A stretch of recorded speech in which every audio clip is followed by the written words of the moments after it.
ಚೇರಿಂದ ಬಿದ್ಲು. Hi ಎಲ್ರಿಗೂ ನಮಸ್ಕಾರ, welcome to my mini vlog. ಇವತ್ತಿದ್ದಾಗ 9 ಗಂಟೆ ಆಗಿತ್ತು, ಆದರೂ ನಿದ್ದೆ ಇನ್ನೂ ಎಳೀತಿತ್ತು. ಎದ್ಬಿಟ್ಟು ಹಾಸಿಗೆ ನೋಡಿದರೆ ಇಷ್ಟು ಮೆಸ್ಸಿಯಾಗಿದೆ. ಇದನ್ನೆಲ್ಲ ಕ್ಲೀನ್ ಮಾಡಬೇಕಲ್ಲ ಅಂತ ಅಂದ್ಕೊಂಡೆ ಅಡುಗೆ ಮನೆಗೆ ಹೋದೆ. ಆಮೇಲೆ ಮಾಡ್ಕೊಂಡ್ರಾಯ್ತು ಅಂತ. ಇವತ್ತು ಟಿಫನ್ಗೆ ಇಡ್ಲಿ ಮಾಡಿದ್ದೆ. ನೆನ್ನೆ ಹಿಟ್ಟು ಉಬ್ಬಿದ್ದು ನೋಡಿ ಇಡ್ಲಿ ಸಖತ್ ಸಾಫ್ಟಾಗಿ ಬರುತ್ತೆ ಅಂದ್ಕೊಂಡೆ, ಆದರೆ ಸ್ವಲ್ಪ ಗಟ್ಟಿಯಾಗಿತ್ತು. ಪರವಾಗಿಲ್ಲ, ಬಿಸಿಲು ತಿಂದಿದ್ರೆ ಇನ್ನೂ ಸಖತ್ತಾಗಿರೋದು. ಅದ್ರ ಜೊತೆ ತಿನ್ನೋಕ್ಕೆ ಅಂತಲೇ ಕಾಯಿ ಚಟ್ನಿ ಮಾಡಿದ್ದೆ. ಕಾಯಿ ಚಟ್ನಿ ಮಾತ್ರ ಚೆನ್ನಾಗಿತ್ತು. ಸ್ವಲ್ಪ ತೆಳ್ಳಗೆ ಮಾಡಿದ್ದೆ ಇಡ್ಲಿಗಲ್ವಾ ಅಂತ ಅಂದ್ಬಿಟ್ಟು ಸಾಂಬಾರೇನು ಮಾಡೋಕ್ಕೆ ಹೋಗಲಿಲ್ಲ. ಬಕೀಟಲ್ಲಿ ತಿಂಡಿ ಕೊಟ್ಟು ಕಳಿಸ್ತಿದ್ದೀನಿ. ಯಾರಾದರೂ ಈ ಥರ ಕೆಲಸ ಮಾಡಿದ್ದೀರಾ? ಹೆಂಗೆ ಅನ್ನಿಸ್ತಿದೆ ಶ್ವೇತ ಅವರೇ? ಬಕೀಟಲ್ಲಿ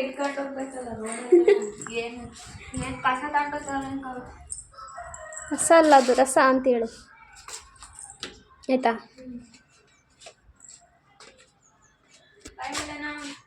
ನನ್ನ ತಂಗಿ ಇವಾಗ ಅಕ್ಕ ಬಾವಂಗೆ ಟಿಫನ್ ತಗೊಂಡು ಅಂಗಡಿಗೆ ಹೋದ್ಲು. ಅವಳು ಬಂದಮೇಲೆ ಪಾಪಕ್ಕೆ ಸ್ನಾನ ಮಾಡಿಸ್ಬೇಕಿತ್ತು. ಅವಳು ಬರೋ ಅಷ್ಟರಲ್ಲಿ ಸ್ವಲ್ಪ ಕೆಲಸ ಮಾಡ್ಕೊಳ್ಳೋಣ ಅಂತ. ನಿನ್ನೆ ಹಾಲು ತಗೊಬಂದಿದ್ದೆ, ಕುಡ್ದಿಲ್ಲ ಅಂತಂದ್ಬಿಟ್ಟು ಅದೆಲ್ಲ ಕಾಯಿಸ್ದೆ ಒಡೆದೋಗ್ಬಿಟ್ಟಿತ್ತು. ಇರಲಿ, ಅದರಲ್ಲೇ ಪನ್ನೀರ್ ಮಾಡೋಣ ಅಂತ ಫಸ್ಟ್ ಟೈಮ್ ಮನೇಲೇ ಪನ್ನೀರ್ ಮಾಡಿದ್ದೆ. ಸೈಡೆಲ್ಲ ಚೆನ್ನಾಗಿ ಬಂದಿರಲಿಲ್ಲ, ಆದರೆ ಮಧ್ಯದಲ್ಲಿ ಚೆನ್ನಾಗಿ ಬಂದಿತ್ತು. ಪರವಾಗಿಲ್ಲ, ಅದರಲ್ಲಿ ಏನಾದರೂ ರೆಸಿಪಿ ಮಾಡೋಣ ಅಂತ ಅಂದ್ಕೊಂಡೆ.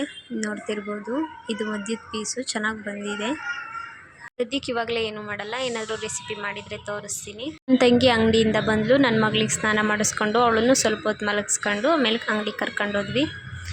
ಅಂಗಡಿಗೆ ಬಂದರೆ ಕಸ್ಟಮರೇ ಇರಲಿಲ್ಲ, ತುಂಬ ಬೋರ್ ಆಗ್ತಿತ್ತು. ಇನ್ನು ನನ್ನ ತಂಗಿ, ನಮ್ಮ ಅಕ್ಕ, ನನ್ನ ಮಗಳನ್ನ ಆಟ ಆಡಿಸ್ತಿದ್ರು ಇಲ್ಲೇ ಮಲ್ಕೊಂಡು. ಬೋರ್ ಆಗ್ತಿತ್ತಲ್ವ, ಏನಾದರೂ ಚಾಲೆಂಜ್ ಮಾಡೋಣ ಅಂತ ಈ ವಿಡಿಯೋ ಮಾಡಿದ್ವಿ. ನನಗೂ ನನ್ನ ತಂಗಿಗೂ ಒಂದು ಚಾಲೆಂಜ್. ಗಾಡೀಲಿ ಮಾತು ತೂರ್ಕೊಂಡು ಹೋಗ್ತೈತಲ್ಲಿ. ಈ ಚೇರಿಂದ ಹಿಂಗೆ ನೆಗಿಬೇಕು, ಆದರೆ ಕೆಳಗೆ ಬೀಳಬಾರ್ದು, ಹಿಂಗೆ ನಿಲ್ಬೇಕು, ಆಯಿತಾ? ಆ ಚಾಲೆಂಜ್ನ ನಾನೇ ಫಸ್ಟ್ ಮಾಡ್ತಿರ್ತೀನಿ. ಭಯ ಐತೈತೆ.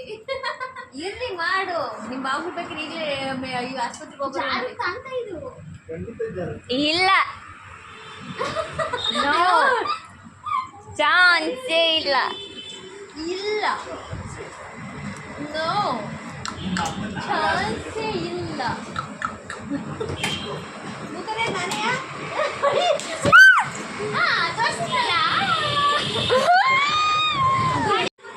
ಅಲ್ಲ, ಎಲ್ಲ ಮನೇಲೂ ಕೊನೆ ಮಕ್ಕಳು ಫಾಸ್ಟ್ ಇರ್ತಾರೆ ಅಂದರೆ ಇದಂತೂ ಎಮ್ಮೆ ತಮ್ಮಣ್ಣ. ಇಷ್ಟೊಂದೆಲ್ಲ ಸರ್ಕಸ್ ಮಾಡ್ಬೇಕಾ? ಆದ್ಮೇಲೆ ಹಾಕ್ಬಿಡೋಣ ಅಂತ. ಸ್ಟಾರ್ಟ್.